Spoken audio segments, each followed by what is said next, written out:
Hello દોસ્તો, આજે આપણે સ્પેશિયલ પોલીસ ભરતી માટે જીસીઆરટી સિરીઝ ચાલુ કરી છે. એ તો તમને ખબર જ છે. એમાં આપણો ટાર્ગેટ 1000 મોસ્ટ એમપી પ્રશ્ન જોવાનો છે.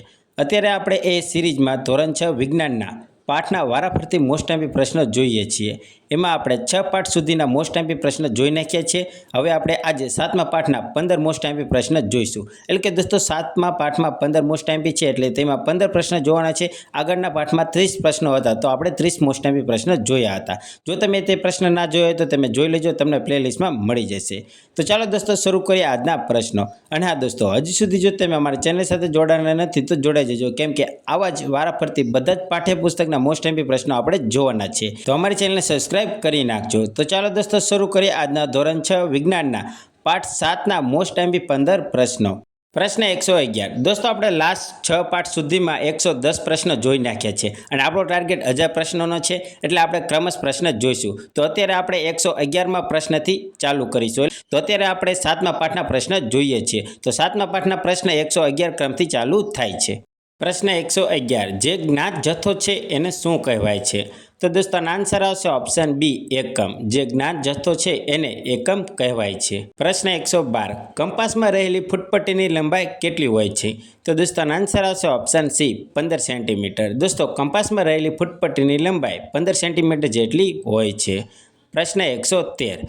વાહનની ગતિ, સૈનિકોની પરેડ, પાટા પર ચાલતી રેલગાડી શેના ઉદાહરણો છે? તો દોસ્તો આન્સર આવશે ઓપ્શન એ, સરળ રેખીય ગતિના. વાહનની ગતિ, સૈનિકોની પરેડ, પાટા પર ચાલતી રેલગાડી એ સરળ રેખીય ગતિના ઉદાહરણો છે. પ્રશ્ન 114. મેટ્રિક પદ્ધતિ કયા દેશે બનાવી છે? તો દોસ્તો આન્સર આવશે ઓપ્શન સી, ફ્રેન્ચ દેશે. મેટ્રિક પદ્ધતિ ફ્રેન્ચ દેશની બનાવેલી છે. પ્રશ્ન 115. મેટ્રિક પદ્ધતિ કઈ સાલમાં બનાવવામાં આવી? તો દોસ્તો આન્સર આવશે ઓપ્શન ડી, 1790માં. મેટ્રિક પદ્ધતિ 1790માં સાલમાં બનાવવામાં આવી, અને એ પણ મેટ્રિક પદ્ધતિ ફ્રેન્ચ દેશે બનાવી છે, તે પણ યાદ રાખજો. પ્રશ્ન 116. વક્રરેખાની લંબાઈ માપવા શેનો ઉપયોગ કરવો પડે છે? તો દોસ્તો આન્સર આવશે ઓપ્શન એ, દોરીનો. વક્રરેખાની લંબાઈ માપવા દોરીનો ઉપયોગ કરવો પડે છે. પ્રશ્ન 117. પ્રાચીન ઇજિપ્તના લોકો અંતર માપતા તેને શું કહેવાય? તો દોસ્તો આન્સર આવશે ઓપ્શન એ, ક્યુબિટ.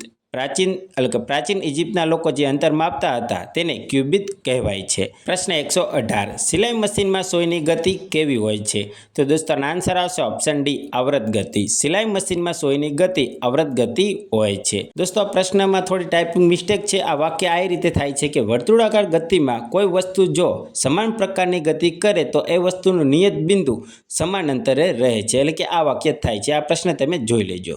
પ્રશ્ન 120. હડપ્પા સંસ્કૃતિ દરમિયાન પ્રાપ્ત થયેલ નમૂના કેવા હતા? તો દોસ્તો આન્સર આવશે ઓપ્શન બી, ભૌમિતિક આકારના. હડપ્પા સંસ્કૃતિ દરમિયાન પ્રાપ્ત થયેલા નમૂના ભૌમિતિક આકારના નમૂના હતા. પ્રશ્ન 121. કોણીથી આંગળીના છેડા સુધીનું અંતરને શું કહેવાય છે? કોણીથી આંગળીના છેડા સુધીનું અંતરને શું કહેવાય છે? તો દોસ્તો આન્સર આવશે ઓપ્શન ડી, ક્યુબિટ. કોણીથી આંગળીના છેડા સુધીનું અંતરને ક્યુબિટ કહેવાય છે. પ્રશ્ન 122. પ્રાચીન ભારતમાં ટૂંકું અંતર માપવા શેનો ઉપયોગ થતો હતો? તો દોસ્તો આન્સર આવશે ઓપ્શન બી, આંગળી અને મુઠ્ઠીનો. પ્રાચીન ભારતમાં ટૂંકું અંતર માપવા આંગળી અને મુઠ્ઠીનો ઉપયોગ થતો હતો. પ્રશ્ન 123. આંતરરાષ્ટ્રીય એકમ પ્રણાલીને ટૂંકમાં શું કહે છે? તો દોસ્તો આન્સર આવશે ઓપ્શન એ, એસઆઈ એકમ. આંતરરાષ્ટ્રીય એકમ પ્રણાલીને એસઆઈ એકમ કહે છે ટૂંકમાં. પ્રશ્ન 124. નિશ્ચિત સમયના અંતરાલ પછી પોતાની ગતિનું પુનરાવર્તન કરે એને શું કહેવાય? તો દોસ્તો આન્સર આવશે ઓપ્શન ડી, આવૃત ગતિ. નિશ્ચિત સમયના અંતરાલ પછી પોતાની ગતિનું પુનરાવર્તન કરે એને આવૃત ગતિ કહેવાય છે. પ્રશ્ન 125. આજકાલ જે માપન પદ્ધતિનો ઉપયોગ થાય છે તેને શું કહેવાય છે? તો દોસ્તો આન્સર આવશે ઓપ્શન બી, આંતરરાષ્ટ્રીય એકમ પ્રણાલી. આજકાલ જે માપન પદ્ધતિનો ઉપયોગ થાય છે તેને આંતરરાષ્ટ્રીય એકમ પ્રણાલી કહેવાય છે. દોસ્તો આપણે આજે 7મા પાઠના 15 મોસ્ટ એમપી પ્રશ્નો જોયા. હવે હું તમને એક સ્ટાર પ્રશ્ન આપું છું. સ્ટાર પ્રશ્ન જવાબ તમારે જાતે કે કમેન્ટમાં જણાવવાનો છે. તો સ્ટાર પ્રશ્ન છે, રેટિનોલ કયા વિટામિનનું રાસાયણિક નામ છે?